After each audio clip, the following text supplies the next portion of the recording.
Good day, everybody, and welcome to another edition of the Military and Foreign Affairs Network. I am your host, the voice of reason. Well, it's good to be back. Have been off several days, give or take a day or two, obviously. Now, the first thing I want to address or have a discussion about, obviously, is the ongoing war between the Russian Federation, the North Atlantic Treaty Organization, and its Ukrainian proxy forces. Now, based on some of the line items that President Trump has talked about, such as the possibility of a Ukrainian beach party in Mariupol. Are we going to see a Ukrainian beach party in Mariupol? Are we going to see the Ukrainian military back in Mariupol? Are we going to see Ukrainian forces in Melitopol? Are we going to see Ukrainian forces in the Crimea? No. That is not going to happen. Not even close. Now, why are these things being talked about? Why are we hearing the possibility of American Tomahawk cruise missiles being handed over to the Ukrainians? Why are we hearing about a $90 billion aid package in terms of armaments to the Ukrainians to sponsor another possible Ukrainian counterattack? Well, the reason that we are hearing these things from both the Ukrainians, from the White House, from EU member states, Western European nation states, NATO member states, is because the Russians have broken into Pokrovsk.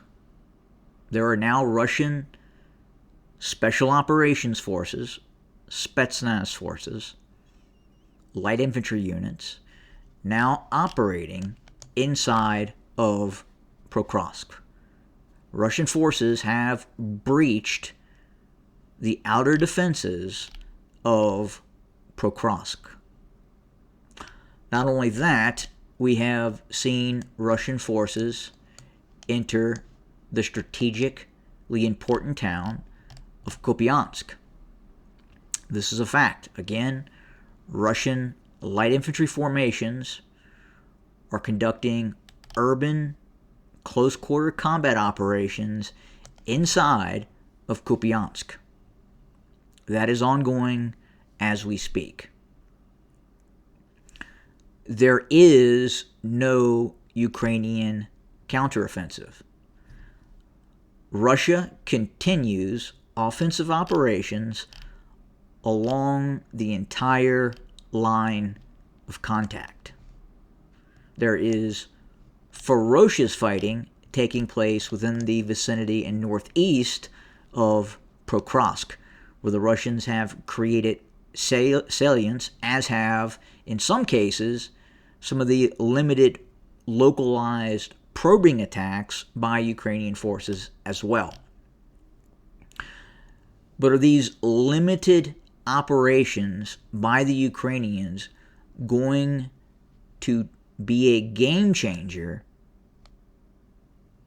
in terms of what is happening in and around the Pokrovsk salient? No, it's not. It's not. Are the Ukrainians going to come into possession of cruise missiles, Tomahawk cruise missiles, that is going to change the course of the conflict? Are we going to see Ukrainian cruise missiles, Ukrainian forces launching Tomahawk cruise missiles towards targets in downtown Moscow? The Ukrainians may try. They may try to launch U.S.-made cruise missiles, if they obtain them, towards targets in Moscow. The challenge with this is that in the Moscow region is probably one of the most densest, capable air defense networks on the entire planet. It'll be very difficult for a slow-moving Tomahawk cruise missile, once identified by Russian forces, to target facilities in and around Moscow. A cruise missile fired by the Ukrainians is a much different weapon system and is much easier picked up by Russian forces than a small, slow-moving drone. So let's hypothetically say that the Ukrainians receive 40 Tomahawk cruise missiles and then launch 40 Tomahawk cruise missiles towards Moscow. Is it going to be effective? What targets are they going to be going after? Will these cruise missiles even make it to Moscow? And the answer to that, the short answer, is probably not. The Ukrainians will have to use other systems such as JASSMs and other long-range, stealthy weapon systems than just, quote-unquote, Tomahawk cruise missiles. The idea of the Tomahawks being handed over is simply a catchphrase for media consumption. It is going to do very, very little to change the course of this conflict. Now, what I also wanted to talk about was essentially the course of the conflict. And I also wanted to talk about what the Russians need to do to bring about a faster end to this conflict. So right from the beginning of the conflict, right from the very beginning of the conflict, it was fairly apparent that the Russian high command believed that this would be a fairly quick conflict. It's also apparent that in the early stages of the quote-unquote conflict, that the Russians, and especially the Russian political leadership, did not believe they were entering into a state of war. They did not want to call it a war. They wanted to call it a special military operation. Look, anytime you are going to engage in military conflict, you have to take the mindset that you are entering into a state of war, especially an opponent such as the Ukraine and its NATO-backed handlers. If you're going to conduct a military peacekeeping operation, that's a little different. You could get away with calling something a special military operation if you were conducting operations in support of the government of Kazakhstan. You could classify that as a special military operation. But when you are launching a major military operation with hundreds of thousands of troops, that is not a special military operation. You are entering into a state of open war. And when your opponent has the industrial capacity and the military capacity and the military support of other very advanced nation states that are going to directly support the Ukraine, That is not a special military operation. At that point, you have to take the mindset that you're going to war. And you have to prepare for going to war. It is very clear that in the early stages, back in 2022, February of 2022, the Russians were not in a state that they believed that they were going to war. They believed that they were going to invade the Ukraine, and they would be in Kiev in a matter of days. Look, you can deny this all you want, and you can state that the operations that took place near Hostomel and other locales in and around Kiev were not an effort to decapitate the political leadership in Kiev, the current political leadership in Kiev. You can deny that, but the fact is that was the military goal. And yes, at the time, it was believed that that military goal by the Russians could be achieved in a matter of days or weeks. In a matter of days or weeks. NATO planned for this. NATO believed that if they could prevent the Russians from taking Kiev in days or weeks, that the Russians were not prepared for an all-out war of attrition. Once the Russians were unable to take control of Kiev in days or weeks, it then transitioned to a special military operation under the guise of a special military operation, but in reality is an all-out war. Almost an all-out war. Now, what the Russians failed to do was prepare its military, prepare its population for all-out war.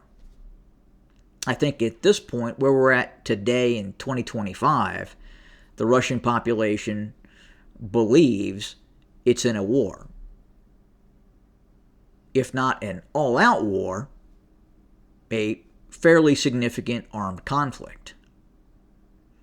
A armed conflict much greater than what was experienced, say, in Chechnya or in Afghanistan. But if you want to win these sorts of conflicts against an industrial-sized enemy, an enemy that has industrialization and has direct support from other very advanced nation states, in some cases more advanced in terms of some weaponry that the Russians can field. At that point, as a nation, Russia needs to go all in. Russia right now is essentially operating under that thought process. But I think the concept of using special military operation is something that in all probability needs to be put by the wayside. Russia needs to acknowledge, the Russian Federation needs to acknowledge it's in a war.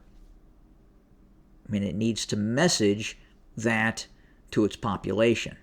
It needs to message that, and I think a significant percentage of the Russian population understands that if NATO gains control of the Ukraine, then in all probability, Russia is next. The fracturing of Russia could be next. And that is why Russia has drawn this line in the sand and has said, no, we will not accept a NATO takeover of the Ukraine. Not going to allow it. But in doing so, the Russians need to change the narrative. It needs to change the concept and idea this is a quote-unquote special military operation. Russia, you're at war. The Ukraine, you're at war. And when you're at war, you need to mobilize your population,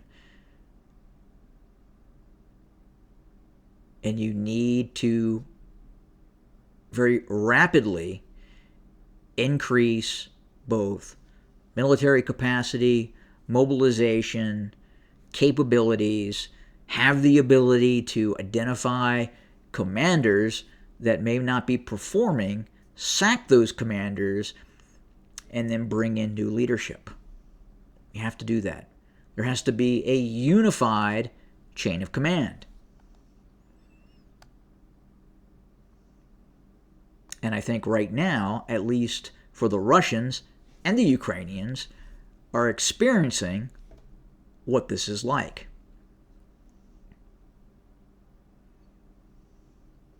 And it's probably not going to stop for quite possibly some time.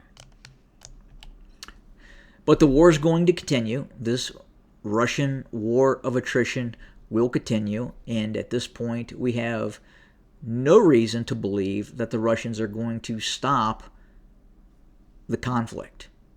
In all probability, if the West decides to start using more weapon systems against targets deep inside of the Russian Federation, the Russians may escalate to de-escalate. It's certainly not going to back off from this military operation just because the West introduces new weapon systems. It's not going to happen. In the history of watching Russians fight war and going back to the Soviet Union and even before the Soviet Union, that has not been the Russian way of war. And this war will obviously continue. Now, another issue that we're watching very closely is what is happening in the United States. Political assassinations of political opponents by the left in the United States.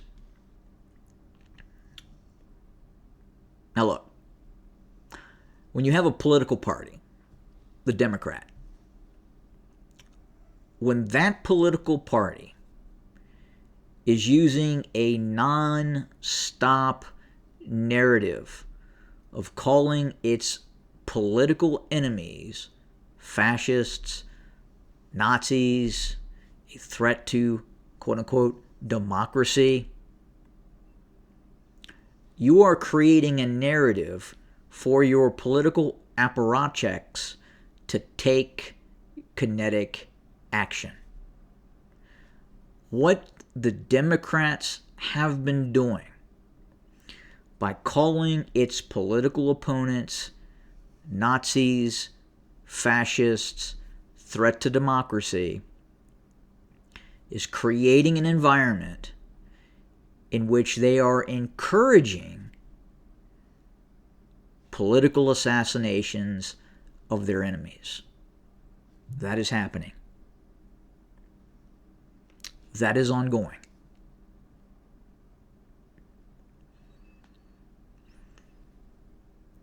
What do the Republicans do?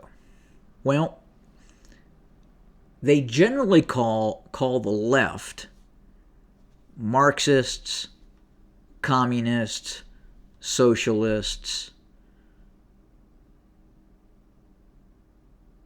And what's interesting is, for the most part, the more extreme components of the Democrat Party will acknowledge that they are indeed Marxists, socialists, dirty communists, what have you. You will not see a member of the political right here in the United States affirm that they are Nazis or fascists. It's interesting how that works. Where on the left, they'll come right out and say it many of the time. The Antifa types, the AOC types, the Bernie Sanders types who spent his honeymoon in the Soviet Union back in 1988. What, really, let's be reasonable, what part of the political equation do they really gravitate towards? If you're going to the Soviet Union in 1988, let's be reasonable. That would be like a member of the U.S. political establishment going to Nazi Germany in the middle of World War II and supporting Adolf Hitler. That never happened. But the left embraces that ideology. And especially when you then call, again, your political enemies, fascists and neo-Nazis, to a hardcore radical Marxist, what do you think they're going to do? What do you think they're going to do? Well, they're doing exactly what the Democrat Party wants them to do. Charlie Kirk. Example. Example number one.